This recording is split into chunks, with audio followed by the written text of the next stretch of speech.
हमारा ग्रह कितने लोगों का भरण पोषण कर सकता है? हमें यह विश्वास दिलाया जाता है कि पृथ्वी पहले से ही अत्यधिक आबादी वाली है और सभी के लिए पर्याप्त संसाधन नहीं होंगे। लेकिन क्या ये सच है? इस वीडियो में हम तथ्य प्रस्तुत करेंगे ताकि आप अपने निष्कर्ष निकाल सकें। इलाका। वर्तमान में ग्रह पर 8 अरब से अधिक लोग रहते हैं। ऐसा लगता है जैसे हमने बहुत बड़े भूभाग पर कब्जा कर लिया है, लेकिन मानचित्र को देखो। पीले रंग में चिन्हित क्षेत्रों में शेष भूभाग के समान ही लोगों की संख्या है।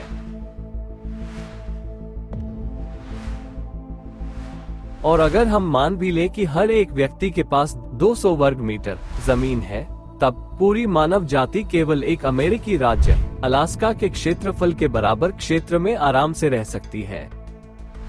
और यदि लोगों की संख्या सीधे 50 बिलियन तक बढ़ जाए, तब भी हम सभी रहने योग्य भूमि के 25% से अधिक पर कब्जा नहीं करेंगे। और भोजन, पानी और ऊर्जा के बारे में क्या?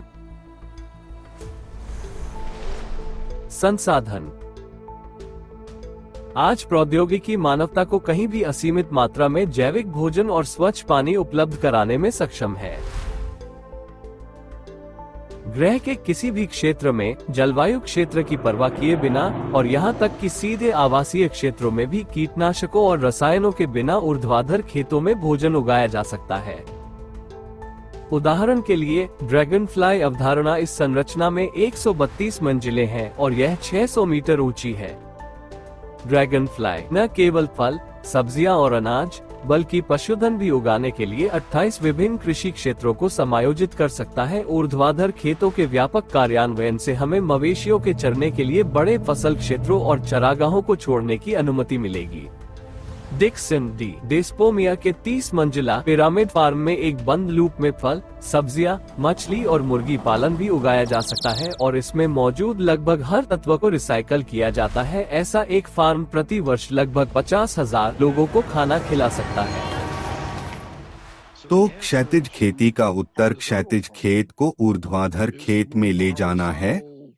उतनी ही जमीन लेकर उसे ऊर्ध्वाधर स्थिति में रखें और फिर साल भर खेती करें।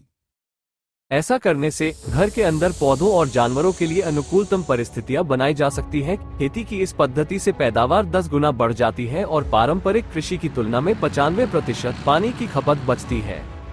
आप सोच सकते हैं कि वर्टिकल फॉर्म को लागू करने में कई साल लगेंगे, लेकिन ऐसा नहीं होगा। अकेले संयुक्त राज्य अमेरिका में 20% कार्यालय भवन खाली हैं। इन स्थानों को ऊर्ध्वाधर खेतों के लिए पुनः उपयोग किया जा सकता है। कनाडा में एग्रीप्ले वेंचर्स कंपनी ने पहले ही कुछ अप्रयुक्त कार्यालय स्थान को देश के सबसे बड़े उत्पादक वर्टिकल फॉर्मों में से एक में बदल दिया है।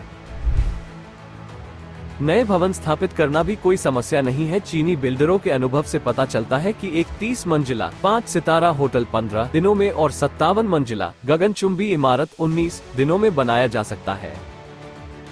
ये पता चला है कि एक 30 मंजिला ऊर्ध्वाधर फार्म का निर्माण करने के लिए हमें केवल 15 दिन चाहिए, और अगर हमें 200 फार्म चाहिए तो साथ ही 15 दिन, क्योंकि इन्हें एक साथ बनाया जा सकता है। ये स्पष्ट है कि ऐसी प्रौद्योगिकियों के साथ भोजन की कमी नहीं होनी चाहिए, लेकिन आज बड़ी संख्या में लोग लगातार भूख और पीने के पानी की कमी की स्थिति में रहते हैं, और यह ऐसे समय में हो रहा है जब हम पहले से ही हवा से भी नमी खींच सकते हैं। वायुमंडलीय जल जनरेटर यह कर सकते हैं। तो प्रौद्योगिकी मूल रूप से वायुमंडल में पानी ले रही है। वायुमंडल में 90% पानी गैस अवस्था में है, न कि तरल अवस्था में, और इस सारे पानी की मात्रा बराबर है, लगभग उस पानी की मात्रा के बराबर जो हमारी सतह पर तरल के रूप में है, या तो सतही पानी या भूमिगत पानी। आमतौर पर मैंने जल उत्पादक उपकरण को वायुमंडलीय जल जनरेटर कहा है। तो वायुमंडलीय जल जनरेटर हवा से वाष्प लेता है, उसे ठंडा करता है और संघनित करता है।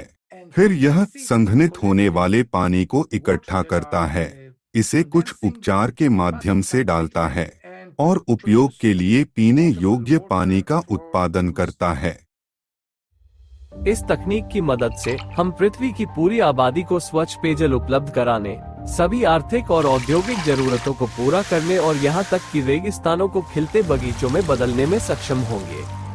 वायुमंडलीय जल जनरेटरों को व्यापक रूप से लागू करके हम एक वैश्विक पर्यावरणीय समस्या को भी हल कर सकते हैं। समुद्र को साफ करना। जब नमी वाष्पित हो जाती है तो माइक्रोप्लास्टिक पानी की सतह से वायुमंडल में ऊपर उठ जाता है। डिवाइस के फिल्टर से गुजरते हुए यह वहीं रह जाता है। इस माइक्रोप्लास्टिक को अन्य सभी कचरे की तरह सुरक्षित रूप से निपटाया जा सकता है और इसके लिए तकनीक पहले से ही उपलब्ध है।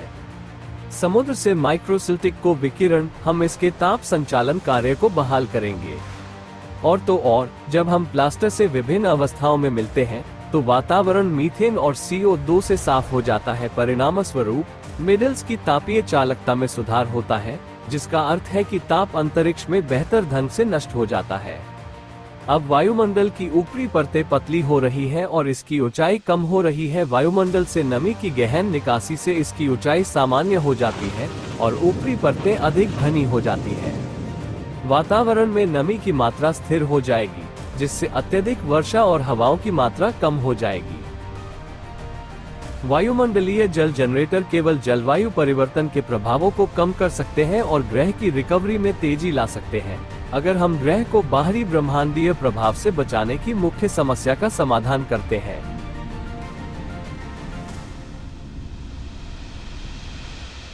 इसलिए वायु संघनन प्रणालियों और ऊर्ध्वाधर खेतों के साथ हम पहले से ही पर्यावरण को नुकसान पहुंचाए बिना पृथ्वी की पूरी आबादी को भोजन और शुद्ध पेयजल उपलब्ध करा सकते हैं और इन तकनीकों से लोगों की संख्या बढ़ाना कोई समस्या नहीं है। तो फिर उन पर अमल क्यों नहीं किया जा रहा? इसका एक कारण इन्हें संचालित करने के लिए भारी मात्रा में ऊर्जा की आवश्यकता है और व्यापक रूप से उपयोग किए जाने के लिए इसे पर्यावरण के अनुकूल भी होना चाहिए। इस प्रकार की ऊर्जा कहां से मिल सकती है? ऊर्जा आज की दुनिया में जहां ऊर्जा स्थिरता और खतरनाक चीजें जा रही हैं, जहां जलवायु और भूवैज्ञानिक परिवर्तन हमारे जीवन और ग्रह के जीवन को खतरे में डाल रहे हैं, जहां अरबों लोग सामान और अवसरों की कमी से पीड़ित हैं, वहां एक ऐसी तकनीक है, इसे बदलने पर बहुत सी बातें हो सकती हैं और ये तकनीक एक जंगल मुक्त बिल्डर है, जिसे संक्षेप में FFG कहा जाता है। आज की दुनिया में जहां ऊर्जा लगेगी महंगी और ईंधन मुक्त जनरेटर एक ऐसा उपकरण है जो वस्तुतः शून्य से भी असीमित मात्रा में स्वच्छ, किफायती और सुरक्षित विद्युत ऊर्जा का उत्पादन कर सकता है। इसे संचालित करने के लिए तेल, कोयला, गैस या परमाणु ईंधन की आवश्यकता नहीं होती है। FFG उन ऊर्जाओं को बिजली में परिवर्तित करता है जो पहले से ही हमारे आसपास असीमित मात्रा में मौजूद है। FFG विभिन्न सिद्धांतों पर आधारित हो सकते हैं, जैसे चुंबकीय क्षेत्र, वैक्यूम ऊर्जा, शीत समलन, एंटी ग्रेविटी और अन्य। ईंधन मुक्त जनरेटर लोगों को अत्यधिक लाभ पहुंचा सकता है क्योंकि FFG पर्यावरण को प्रदूषित नहीं करता है और रेडियोधर्मी कचरा पैदा नहीं करता है। इसके अलावा ये किसी भी परिस्थिति में, कहीं भी और किसी भी समय काम कर सकता है। ऐसे जनरेटर घरों, कारखानों, ऊर्ध्वाधर खेतों, परिवहन, संचार, अंतरिक्ष यान और यहाँ तक कि पूरे शहरों को बिजली दे सकते हैं। एक ऐसी दुनिया की कल्पना करें जहां आप भूल जाते हैं कि अपनी कार में गैस भरवाना, अपना फोन चार्ज करना या बिजली के लिए भुगतान करना कैसा होता है, क्योंकि ऊर्जा हमेशा आपके पास है।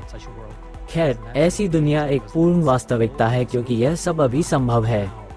100 से अधिक वर्षों से दुनिया के विभिन्न हिस्सों में ईंधन मुक्त जनरेटर का आविष्कार, परीक्षण और उपयोग किया जा रहा है। आज कई विशेषज्ञ FFG विकसित करने और प्रभावशाली परिणाम प्राप्त करने पर काम कर रहे हैं। अब हम आपको परिचालन ईंधन मुक्त जनरेटर के कई उदाहरणों से परिचित कराएंगे और उनके डेवलपर आपको उनके बारे में बताएंगे। आप जो देखेंगे वो आज मौजूद ईंधन मुक्त जनरेटरों की विशाल संख्या का केवल एक छोटा सा अंश है। विशेष रूप से क्रिएटिव सोसाइटी प्रोजेक्ट और forum global crisis the responsibility के प्रतिभागियों के लिए विभिन्न देशों के FFG डेवलपर्स ने साक्षात्कार दिए हैं। जिसमें बताया गया है कि उनके डिवाइस कैसे डिजाइन किए गए हैं और उनका उपयोग कैसे किया जाता है। अक्टूबर 2023 में क्रिएटिव सोसाइटी के स्वयंसेवकों को अंतर्राष्ट्रीय थोरियम ऊर्जा सम्मेलन में आमंत्रित किया गया था, जो स्विट्जरलैंड में हुआ था। निःशुल्क ऊर्जा उत्पन्न करने के लिए हमें विभिन्न प्रकार के दृष्टिकोणों का सामना करना पड़ा। उदाहरण के लिए, वैज्ञानिक और डेवलपर हर्टिम डोबलर ने एक पावर स्टेशन का प्रदर्शन किया जो ऊर्ध्वाधर जल ऊर्जा से ऊर्जा उत्पन्न करता है। पानी से भरे स्तंभ के अंदर बाल्टियां हैं जो लगातार ऊपर और नीचे चलती रहती हैं। जब बाल्टियां स्तंभ के नीचे पहुंचती हैं, तो हवा उनमें भर जाती है, जिससे वे तैरने लगती हैं। वे सतह पर हवा छोड़ते हैं, पलटते हैं और वापस पानी में डूब जाते हैं और इसी तरह लगातार। ये सर्किट रोटेशन को एक जनरेटर में स्थानांतरित करता है, जो कंप्रेसर को शक्ति प्रदान करता है और अतिरिक्त विद्युत ऊर्जा का उत्पादन करता है। लगभग 8 मीटर ऊंचा यह प्रतिष्ठान कोलोन शहर के निकट स्पिच नामक कस्बे में लगभग 3.5 वर्षों तक स्थित था। जनरेटर ने लगभग 58 किलोवाट बिजली का उत्पादन किया, जबकि कंप्रेसर ने लगभग 4 किलोवाट की खपत की। इस प्रकार हमारे पास 54 किलोवाट बिजली की उत्पादन क्षमता थी, जिसे हमने हीटिंग तत्व पर खर्च कर दिया। हमने बिजली ग्रिड का उपयोग पूरी तरह से छोड़ दिया और सारी ऊर्जा को ऊष्मा में बदल दिया। बाद में इस प्रणाली का आधुनिकीकरण किया गया। अब तक ऊंचाई 25 मीटर है, जिसकी क्षमता 500 किलोवाट है, लेकिन अब यह सतह पर लंबवत खड़ा नहीं है, बल्कि जमीन में खोदा गया है। ऐसा उदाहरण बताता है कि मुक्त ऊर्जा के स्रोतों की खोज के क्षितिज के विस्तार की कोई सीमा नहीं है। स्वच्छ ऊर्जा के क्षेत्र में एक और वैज्ञानिक सफलता डॉक्टर रॉबर्ट होलकोम्ब, एमडी और आयरिश आधारित अनुसंधान कंपनी होलकोम्ब साइंटिफिक रिसर्च के सह संस्थापक द्वारा विकसित प्रणाली है। श्री होलकोम्ब ने क्रिएटिव सोसाइटी के स्वयंसेवकों को FFG के कामकाजी मॉडल के प्रदर्शन के लिए आमंत्रित किया, जो फ्लोरिडा, USA में हुआ था। ये प्रणाली लोहे के परमाणुओं में गतिमान इलेक्ट्रॉनों की ऊर्जा का उपयोग करती है, इसे उपयोगी विद्युत धारा में परिवर्तित करती है।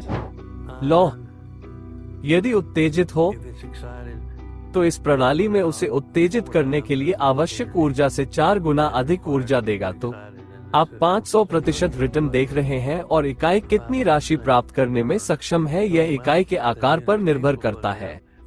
लोहे के परमाणु के इलेक्ट्रॉन स्पिन द्वारा लगातार ऊर्जा उत्पन्न होती रहती है, और मुझसे लोगों ने पूछा है, यहाँ तक कि वैज्ञानिकों ने भी, अच्छा, इलेक्ट्रॉन कितनी देर तक घूमेगा? मेरा मतलब है, आप रसायन विज्ञान या धातु विज्ञान या किसी अन्य चीज के बारे में बहुत कुछ नहीं जानते हैं और यह प्रश्न पूछ सकते हैं, क्योंकि यदि तत्वों में इलेक्ट्रॉन घूमना बंद कर दे तो हम सभी धूल में मिल जाएंगे। धूल से भरा एक ब्रह्मांड होगा, क्योंकि यही वो चीज है जो ब्रह्मांड को एक साथ बांधे रखती है।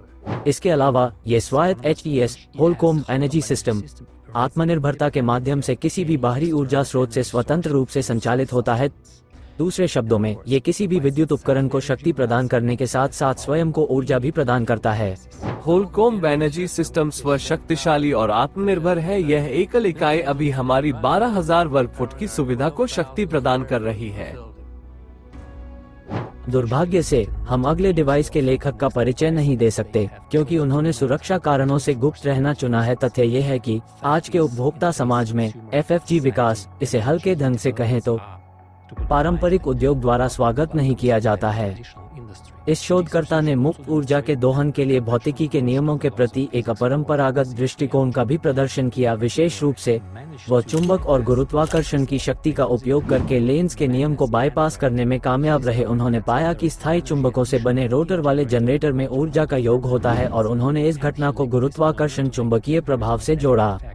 यह घटना अद्वितीय है, ऐसा कहा जा सकता है, क्योंकि संभवतः हम क्वांटम वैक्यूम से, यानी वैक्यूम के क्वांटम उतार चढ़ाव से ऊर्जा निकालते हैं। हम इस उपकरण का उपयोग ब्रह्मांड में कहीं भी कर सकते हैं, क्योंकि ब्रह्मांड में कहीं भी हमें निर्वात के क्वांटम उतार चढ़ाव मिलेंगे।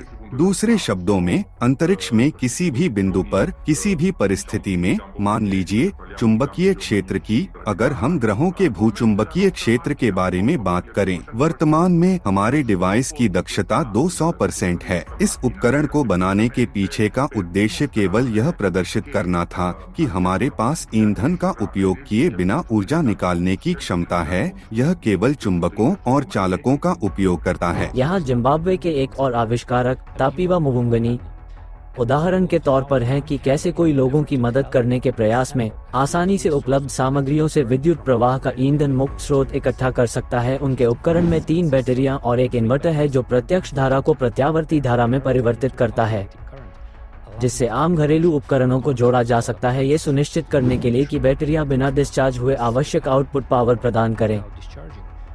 उन्होंने उन्हें लगातार रिचार्ज करने के लिए कई तरीके अपनाए।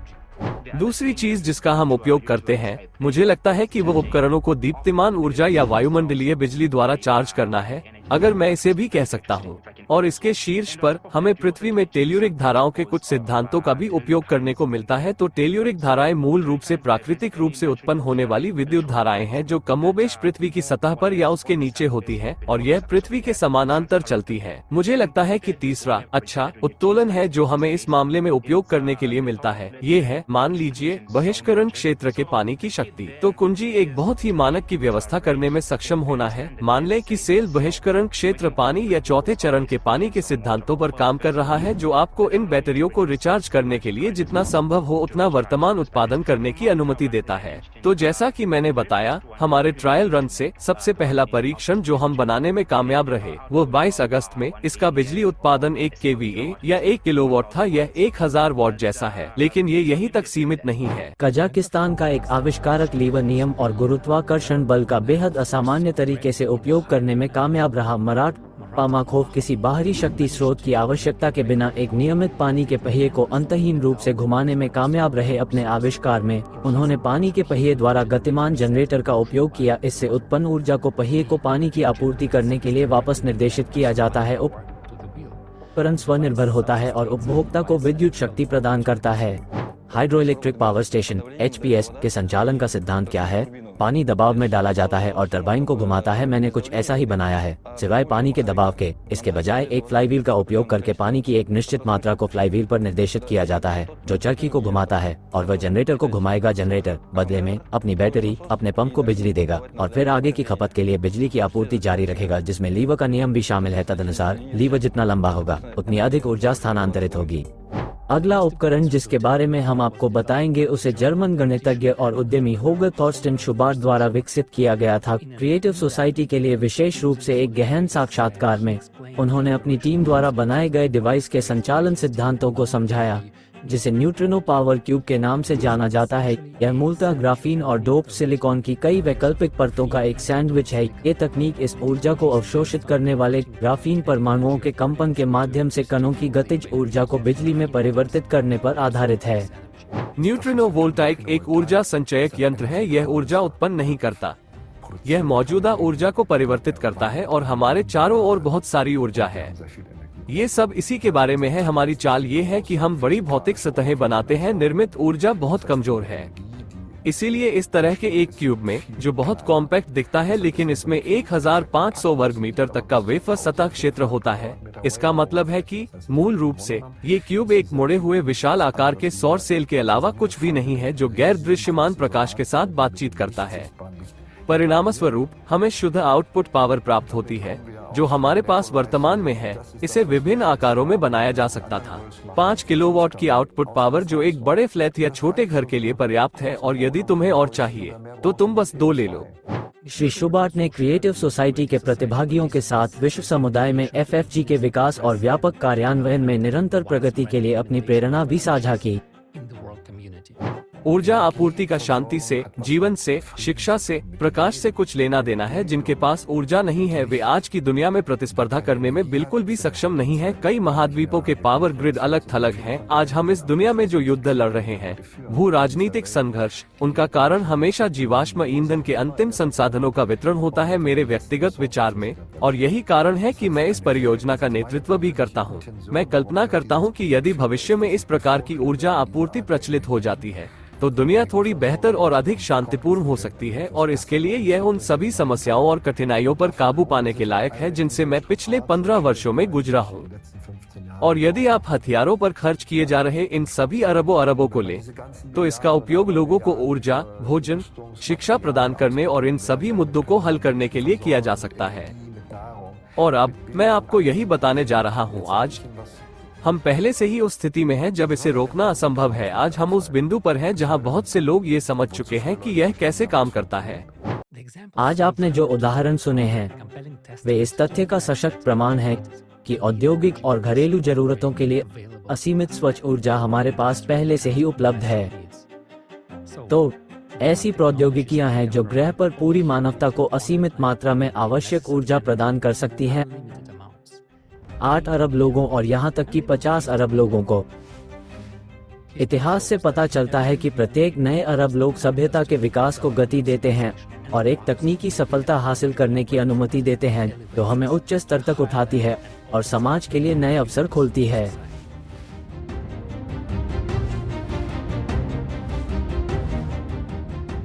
आइए संक्षेप में बताएं। हमारे पास कम से कम 50 अरब लोगों के आराम से रहने के लिए पर्याप्त क्षेत्र है। सभी लोगों के लिए भोजन और पानी उपलब्ध कराना संभव है। औद्योगिक और घरेलू जरूरतों के लिए असीमित शुद्ध ऊर्जा है। इसके अलावा जितने अधिक लोग होंगे, मानव जाति की वैज्ञानिक और रचनात्मक क्षमता उतनी ही अधिक होगी। जरा कल्पना करें कि यदि इन तकनीकों को व्यापक उपयोग के लिए पेश किया जाए तो कितनी समस्याएं हल हो सकती हैं, लेकिन किसी कारणवश ऐसा नहीं हो पा रहा है। क्योंकि जिस समाज में हम रहते हैं उसके उपभोक्तावादी स्वरूप में उनका परिचय नहीं कराया जा सकता। उदाहरण के लिए, यदि हम दुनिया भर में ईंधन मुक्त जनरेटर पर स्विच करें तो ऊर्जा क्षेत्र अनावश्यक हो जाएगा। बिजली संयंत्र, कारखाने, खदानें, तेल पाइपलाइन और गैस स्टेशन बंद कर दिए जाएंगे। लाखों लोग बिना नौकरी के रह जाएंगे और इससे अनिवार्य रूप से आर्थिक पतन होगा। गरीबी, अपराध और अराजकता बढ़ेगी। फिर भी हम आर्थिक व्यवस्था को ध्वस्त किए बिना इन आवश्यक प्रौद्योगिकियों को कैसे लागू कर सकते हैं? ऐसा करने के लिए हमें समाज के स्वरूप को उपभोक्तावादी से रचनात्मक में बदलना होगा। इस प्रकार के प्रारूप में अर्थव्यवस्था का लक्ष्य प्रत्येक व्यक्ति को उच्च जीवन स्तर प्रदान करना है। सभी लोगों को बिना शर्त बुनियादी आय प्राप्त होती है और वे आर्थिक और सामाजिक जोखिमों से सुरक्षित रहते हैं। इन स्थितियों में ईंधन मुक्त जनरेटर का व्यापक कार्यान्वयन संभव हो जाता है। यह ऊर्ध्वाधर खेतों, हवा से पानी के जनरेटर और अन्य उन्नत प्रौद्योगिकियों के बड़े पैमाने पर उपयोग की अनुमति देगा। पानी और ऊर्जा के सुलभ स्रोत सभी वस्तुओं का उत्पादन काफी सस्ता कर देंगे।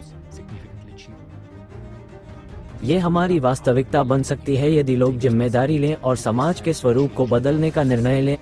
आप ऐसा निर्णय तभी ले सकते हैं जब आपको पता हो कि विकल्प मौजूद है। इसलिए अब सभी लोगों के लिए क्रिएटिव सोसाइटी के निर्माण के अवसर के बारे में सुनना बहुत महत्वपूर्ण है। एक विचार के इर्द गिर्द एकजुट होकर हम आसानी से उस दुनिया का निर्माण कर सकते हैं जिसका सपना हर कोई देखता है। लेकिन ये सब तुमसे शुरू होता है मेरे दोस्त। आपके निर्णय से लोगों को ये पता चलेगा कि यदि हम चाहें तो हम किस प्रकार की दुनिया में रह सकते हैं, और इसके लिए आपको बस बात करना शुरू करना होगा।